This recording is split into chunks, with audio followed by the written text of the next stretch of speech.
Let's move on to the topic of Mr. JD Vance, that homespun hero of the heartland. Hey, JD Vance. he's a Marine. From rising star to potential liability.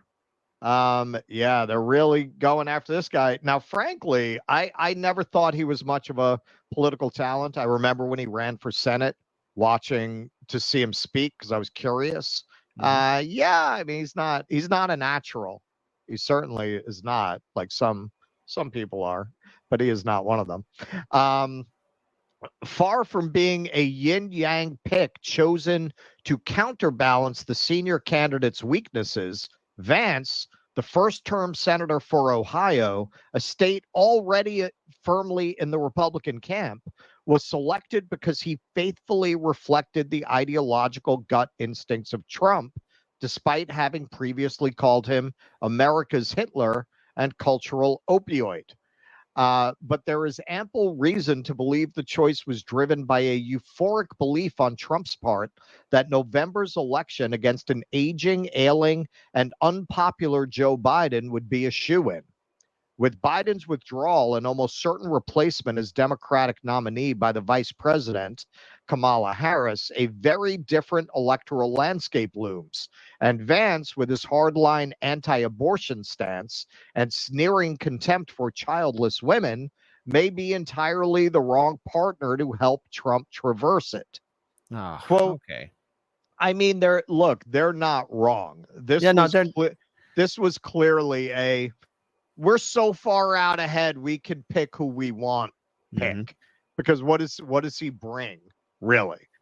Quote, most striking thing I heard from Trump allies yesterday was the second guessing of JD Vance, a selection they acknowledged that was born of cockiness, meant to run up margins with the base in a blowout rather than persuade swing voters in a nail biter, wrote Tim Alberta, a journalist with The Atlantic. Putting Vance on the ticket defies the basic laws of vice presidential picks, experienced pollsters say. Quote, the first rule of choosing a running mate is to do no harm, because there's very little gain that you will get from a running mate, but there's a lot of harm that can be done, said Patrick Murray, director of the Polling Institute at Monmouth University.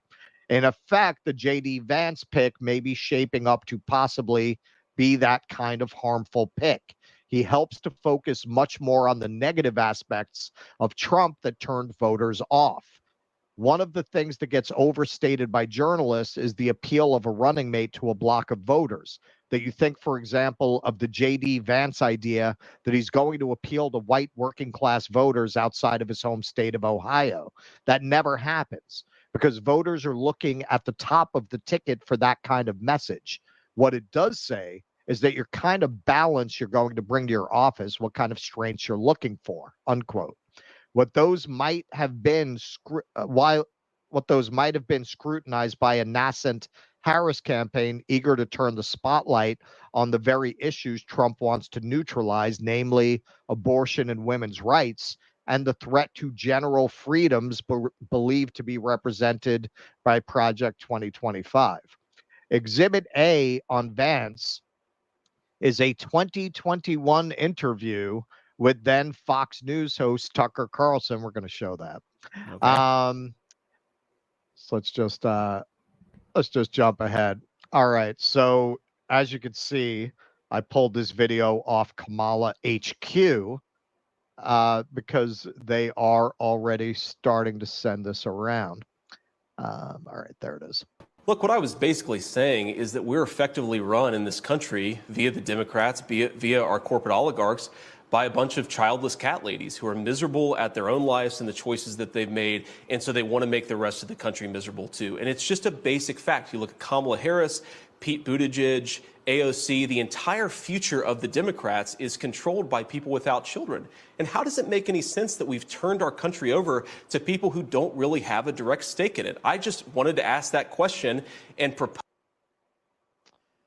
All right. So, yeah, I mean, that's not the way to really win over the women's vote.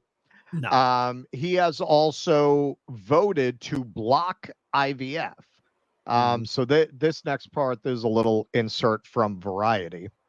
Perhaps equally significant for the celebrity-sensitive Trump is a rare political rebuke the comments drew from the actor Jennifer Aniston, who is childless but has publicized her unsuccessful attempts to become pregnant through in vitro fertilization, a procedure Vance opposed in a recent Senate vote. This is from Jennifer Aniston. Quote, I truly cannot believe this is coming from a potential VP of the United States. All I can say is, Mr. Vance, I pray that your daughter is fortunate enough to bear children one day. I hope she will not need to turn to IVF as a second option because you are trying to take that away from her, too. Also inconvenient for Trump is Vance's link to Project 2025, the controversial conservative governing model the former president has lately tried to disavow as he seeks to build electoral support. That attempt has been undermined by Vance, having written a foreword for an upcoming book by the project's author, Kevin Roberts. And another sign that his ascent to running mate status is going less than smoothly, Vance has been beset by bizarre rumors that he once had sex with a couch in his youth, an outlandish suggestion that even prompted an AP fact check. Okay, so listen, funny behind the scenes here. Skinhead Jake, he prepared these slides, but if as long as I have time, I go back in and take a look, and he cut that, which I can see why he cut it, because it's total bullshit. There's absolutely nothing to it. Somebody claimed that was in Hillbilly Elegy. And then I can't remember which outlet, but like a mainstream media outlet reported it as a fact. And then the AP went in and scanned the entire book for the word couch. And there's no having sex with a couch. Now I'm of two minds about this, whoever generated this rumor, which they won't let go. I mean, during the White Guys for Harris thing, there were references to the couch. Pritzker, I think, dropped that reference. Oh, God. Yeah, no, it's total bullshit. Now, on the one hand, that's the kind of subversively funny humor that the left used to actually have. Mm-hmm. On the other hand, this modern manifestation of the Democratic Party as a party of hall monitors and elitist snobs, that is very much where a joke like that is coming from. Oh, yeah, he's a hillbilly. He's gotten his hillbilly book about how he had sex with a couch. So I think it's kind of in that spirit, which to me, I might actually think it was funny if it wasn't coming from those sources. But yeah, I can see why Jake took it out, but I think it's worth commenting on. Like it's completely made up. Completely. Mm-hmm. There's absolutely no truth to it.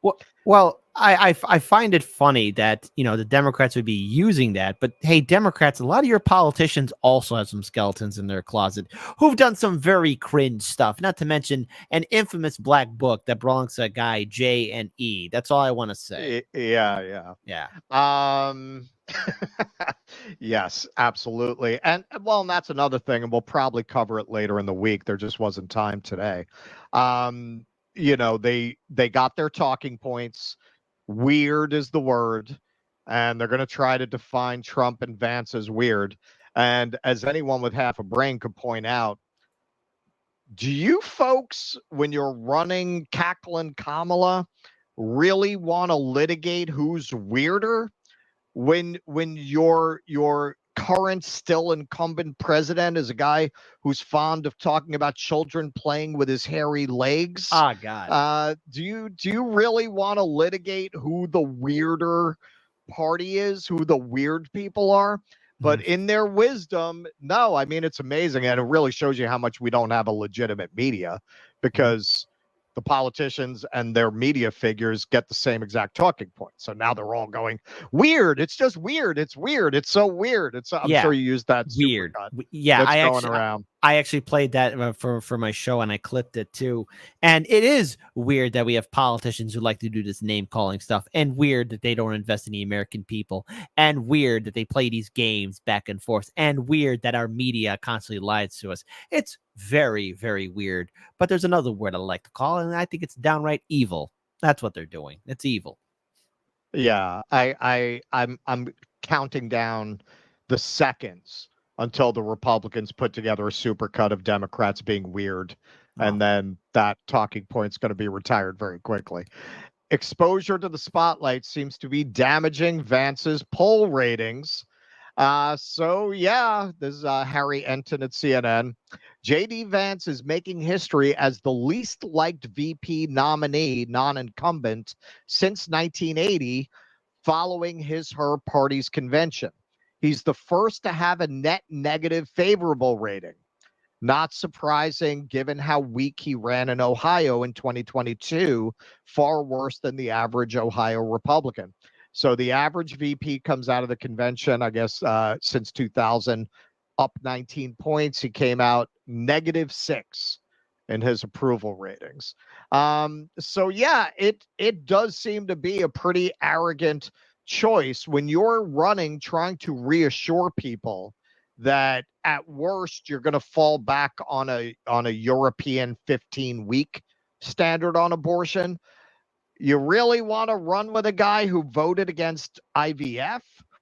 I mean, that's find me 10 Republicans who are against IVF. That is such an extreme position to take. Why would you be against that? And it's especially strange when you look at these old emails he had with a transgender classmate have resurfaced, where he seems like what you'd expect a guy with his background and education to be like, basically like a center right conservative guy, like Giuliani was before he succumbed to the drink, where he officiated at his gay friend's wedding, was not, it was more like a New York Rockefeller Republican kind of person. Well, that's where the money is at. I mean, come on. After a while, if you get associated with money enough, like policies and points of view and perspectives and beliefs be damned. So long as the money's green,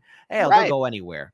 Right. Yeah. No, he wrote his friend emails that because they went for gender reassignment surgery.